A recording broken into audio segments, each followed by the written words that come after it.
Welcome to legend TV. నేను మేన ఏదైతే Congress government ఏదైతే చెప్తా ఉందో మేడిగడ్డ మేడిపండులాగానే చెప్తా ఉన్నది, దానికి ధీటుగా బీఆర్ఎస్ నాయకులు అయితే రేపు వివరణ ఇస్తామని చెప్తా ఉన్నారు. ఈరోజు అయితే దాని గురించి మాట్లాడడానికి మీకైతే సార్ అయితే ఉన్నా. సార్ నమస్తే సార్.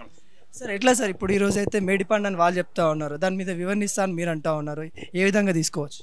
ఇప్పుడు కాళేశ్వరం ప్రాజెక్ట్ అనేది ఒక బహుళార్థ సాధక ప్రాజెక్టు. తెలంగాణ ఉద్యమం సందర్భంగా నీళ్లు నిధులు నియామకాల పైన ఒక సుదీర్ఘమైనటువంటి చర్చ జరిగింది. 14 ముందు తెలంగాణలో ఒక గుక్కడి నీళ్లు తాగుదామంటే కూడా కష్టంగా ఉండేటువంటి పరిస్థితి. ఒక్కొక్కరు 100 బోర్లు వేసినా నీళ్లు రానటువంటి స్థితి, పొలాలు ఎండిపోయినటువంటి స్థితి, రైతాంగం ఆత్మహత్య చేసుకుంటున్నటువంటి స్థితి.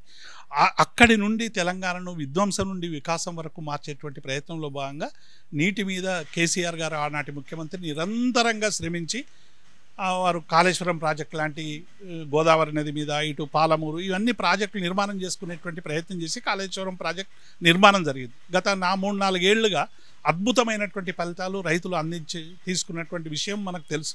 ఎందుకంటే గతంలో ఉన్నటువంటి ధాన్య ఉత్పత్తి ఇప్పటికీ మనం ఒకసారి బేరీజ్ చేసుకుంటూనే తెలంగాణ ఎంత ముందుకు పోయిందనేటువంటి విషయం మనకు చాలా స్పష్టంగా తెలిసిపోతుంది.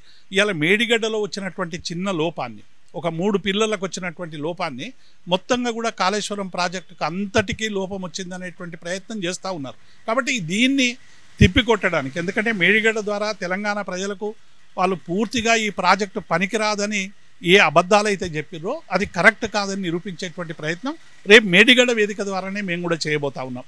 కాబట్టి మీరు దానిలో అవినీతి ఉంటే మీరు అవినీతి ఉందా ఇంకోటి ఉందా విచారణ చేసుకోమని మేము స్పష్టంగా అసెంబ్లీలోనే మా హరీష్ రావు గారు కేటీఆర్ గారు ప్రకటించారు. అటువంటి వైపు పోకుండా మీరు మరమ్మతులు చేయాల్సిన చోట మరమ్మతులు చేయకుండా అట్లనే ఉంచి రేపు రాబోయే వరదలు వస్తే పెద్ద ఎత్తున వరదలు వచ్చావని కొట్టుకుపోయేటువంటి విధంగా ఇవాళ పార్టీ ప్రయత్నం, మరి కాంగ్రెస్ పార్టీ ప్రయత్నం చేస్తుందనేటువంటి అనుమానం కలుగుతూ ఉంది. వెంటనే వాటికి రిపేర్లు చేసి నీళ్ళు ఇచ్చేటువంటి ప్రయత్నాలు చేయమని మేము డిమాండ్ చేస్తాం. ఇంకోటి ఈరోజు అయితే ఉత్తమ్ కుమార్ రెడ్డి గారు అయితే ఒక మాట అయితే అన్నారు, ఏంది భారతదేశంలోనే అతిపెద్ద స్కామ్ ఇది అని చెప్పారు. ఏ విధంగా తీసుకోవచ్చు? ఇప్పుడు స్కాములకి పెట్టిన పేరు కాంగ్రెస్, దాన్ని స్కాంగ్రెస్ అని కూడా స్కామ్గ్రెస్ అని కూడా అన్నారు. నింగి నుండి నేల వరకు ఆకాశం నుండి ఎన్ని చేసారో మనకు బోఫార్స్ కుంభకోణం దగ్గర నుంచి మనం చెప్పుకుంటే ఆసియా గేమ్ల దగ్గర నుంచి పోతే అనేక కుంభకోణాలకు ప్రధానమైనటువంటి పార్టీ కాంగ్రెస్ పార్టీ. కాబట్టి కాంగ్రెస్ పార్టీ అవినీతి మీద మాట్లాడమంటే వాళ్ళ ప్రధానమంత్రి రాహుల్ గాంధీ ఒకప్పుడు రాజీవ్ గాంధీ అన్నాడు, మేము రూపాయి బెనిఫిషరీస్కు పంపిస్తే 16 పైసలు మాత్రమే అంతనే 84 పైసలు మా వాళ్ళు తింటున్నారని ఆయనే స్వయంగా పార్లమెంటు వేదిక ద్వారా చెప్పినటువంటి సందర్భాన్ని చూసినాం. కాబట్టి ఈ మేడిగడ్డ ప్రాజెక్ట్ అనేది లక్షల కోట్లు, అది ఒక 3,000 కోట్లకు సంబంధించినటువంటి అంశం. ఈ 3,000 కోట్లను మొత్తం 1,00,000 కోట్లు అవినీతి అని చిత్రీకరించేటువంటి ప్రయత్నం చేస్తారు. అవినీతి జరిగితే చర్యలు తీసుకోండి, ఎవడొద్దన్నాడు? ఈ 3 పిల్లలకి ఏ ప్రాజెక్టులు కట్టినా సహజంగా సాంకేతికపరమైన లోపాలు, రకరకాల లోపాలు వస్తే వాటిని సరిదిద్దుకునేటువంటి ప్రయత్నాలు అనేక మంది చేసారు. మన ఆంధ్రప్రదేశ్లో కూడా పోలవరం దగ్గర కాఫర్ డ్యామ్ కట్టి మళ్ళీ నిర్మాణం సరి చేసుకున్నారు. ఇట్లా అనేక ఉదాహరణలు ఉన్నాయి. మీరు అటువంటి ప్రయత్నం చేయకుండా ఆ 3టికి రిపేర్ చేసే ప్రయత్నం చేయండి, చేసి నీళ్లు నింపండి, నీళ్ళు నింపి ప్రజానీకానికి ఇవ్వండి. అంతే తప్ప మొత్తంగా ఏదో టోటల్గా అది అంత అవినీతి అని చెప్పి ప్రయత్నం చేసి కేసీఆర్ మీద బీఆర్ఎస్ పార్టీ మీద బురద జల్లేటువంటి ఒక కుట్రలో భాగమే కాళేశ్వరం ప్రాజెక్టు మీద వాళ్ళు చేస్తున్నటువంటి ఆరోపణలు తప్ప ఇంకొకటి కాదు. ఇప్పుడు ఎంపీ ఎలక్షన్స్ అయితే రాబోతూ ఉన్నాయి. ఇప్పుడు బీఆర్ఎస్ ఏ విధంగా ఉండబోతా ఉంది? ఇప్పుడు పార్లమెంట్ ఎన్నికల్లో తెలంగాణ బలం మా గలం అని కేటీఆర్ గారు మాకు అందరికి కూడా పిలిపివ్వడం జరిగింది. పార్లమెంట్లో ఇవాళ ఒక బలమైనటువంటి గొంతుగా వినిపించాలంటే బీఆర్ఎస్ పార్టీకి సంబంధించినటువంటి అభ్యర్థులు రేపు పార్లమెంట్లో ఉండాలి. ఎందుకు ఉండాలంటే విభజన చట్టంలోని అంశాలు రావడం లేదు. కేంద్ర ప్రభుత్వం అనుసరిస్తున్నటువంటి ఫెడరల్ స్ఫూర్తికి వ్యతిరేకంగా అనేక నిర్ణయాలు తీసుకుంటా ఉన్నది. రిజర్వేషన్లు ఎత్తేస్తూ ఉంది. కులగణన గురించి పట్టించుకోవడం లేదు. మహిళా రిజర్వేషన్ల పేరు మీద ఏమి చేసినటువంటి పాపాన పోలేదు. కాబట్టి వీటికి అన్నిటికీ సంబంధించినటువంటి అంశాలన్నీ కూడా బలంగా వినిపించాలంటే పార్లమెంట్లో మా గొంతు ఉండాలి.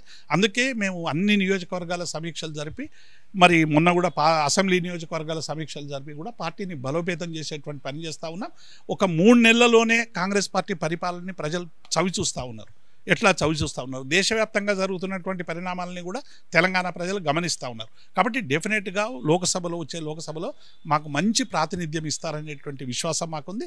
అందుకు అనుగుణంగా మేము అందరం పనిచేస్తాం. కొందరు ఉండొచ్చు, కొందరు పోవచ్చు, కానీ బీఆర్ఎస్ పార్టీ ఒక అభేద్యమైనటువంటి పార్టీ, 60 లక్షల పైగా సైన్యం ఉన్నటువంటి పార్టీ, అనేక మంది ఉద్యమకారుల కేంద్రంగా పనిచేస్తున్నటువంటి పార్టీ, నీళ్లు నిధులు నియామకాల కోసం అనేక త్యాగాలు చేసినటువంటి పార్టీ. కాబట్టి బీఆర్ఎస్ పార్టీ ఉండదు అని ఎవడైనా అనుకుంటే అది మూర్ఖంతో తప్ప ఇంకోటి కాదు. ఇప్పుడు ఏదైతే ఉందో బీఆర్ఎస్ టీఆర్ఎస్ బీఆర్ఎస్ ఇట్లా పేరు చేంజ్ చేయడాన్ని తెలంగాణ ప్రజలు కొంతమంది తప్పు పడతా ఉన్నారు, దాన్ని కూడా రాజకీయంగా చూపిస్తూ ఉన్నారు, అది ఏమంటారు? అంటే ఒకటి బాగా తెలంగాణలో ఉన్నటువంటి అనేక మందికి కూడా బీఆర్ఎస్ తెలంగాణ పదం పోయిందనేటువంటి ఆవేదన ఉండడం సహజం. ఎందుకంటే తెలంగాణ ప్రాంతీయ ఉద్యమాల నుండి ఎదిగి వచ్చినటువంటి కార్యకర్తలు నాయకత్వంలో కొందరిలో ఆ భావన ఉండొచ్చు. కానీ తెలంగాణను రక్షించుకోవాలి, తెలంగాణలో ఉన్నటువంటి సంక్షేమ పథకాలు అభివృద్ధి పథకాలు దేశవ్యాప్తంగా కావాలంటే డెఫినెట్గా మన పార్టీ జాతీయ స్థాయిలో ఎదగాలని కేసీఆర్ గారు ఆలోచన చేశారు. ఈ ఆలోచనలో మొన్న జరిగినటువంటి ఎన్నికల వలన కొంత ఇబ్బంది కలగవచ్చు. కానీ భవిష్యత్తులో డెఫినెట్గా కేంద్రంలో 2 జాతీయ పార్టీలు అనుసరిస్తున్నటువంటి రాజకీయ విధానాలకు ఒక ప్రత్యామ్నాయంగా ఒక ప్రజా విధానం ఉండాలనేటువంటి ఆలోచన మా పార్టీకి ఉంది. అయితే రేపు తెలంగాణ మా ప్రధాన కేంద్రంగా మేము బీఆర్ఎస్ పెట్టినంత మాత్రాన మా తెలంగాణ అస్తిత్వాన్ని, తెలంగాణ పోరాటాన్ని, తెలంగాణ ప్రజల ఆరాటాన్ని, తెలంగాణ ప్రజల ఆకాంక్షలు ఎన్నడూ మేము విడవలేదు.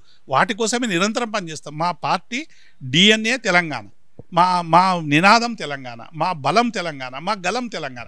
కాబట్టి ఈరోజు బయట ఉన్నటువంటి వాళ్ళందరూ కూడా ఏదో టీఆర్ఎస్లో ఉన్న వాళ్ళందరూ ద్రోహులను చిత్రీకరించేటువంటి ప్రయత్నం చేస్తూ ఉన్నారు. తెలంగాణ కోసం కొట్లాడింది మేము, తెచ్చింది మేము, కష్టపడ్డది మేము, రేపు భవిష్యత్తులో నిర్మాణం చేసుకునేది మేము.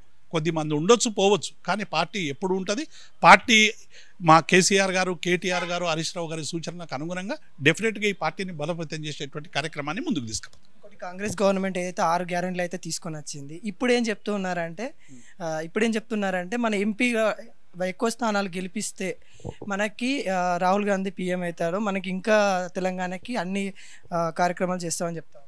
ఇప్పుడు రాహుల్ గాంధీ పీఎం అవుతాడా లేదా అనేది దేశ ప్రజలు నిర్ణయిస్తారు. ఎట్లా ఆ ఇండియా కూటమి బద్దలవుతుందో మనం అందరం కూడా చూస్తూ ఉన్నాం.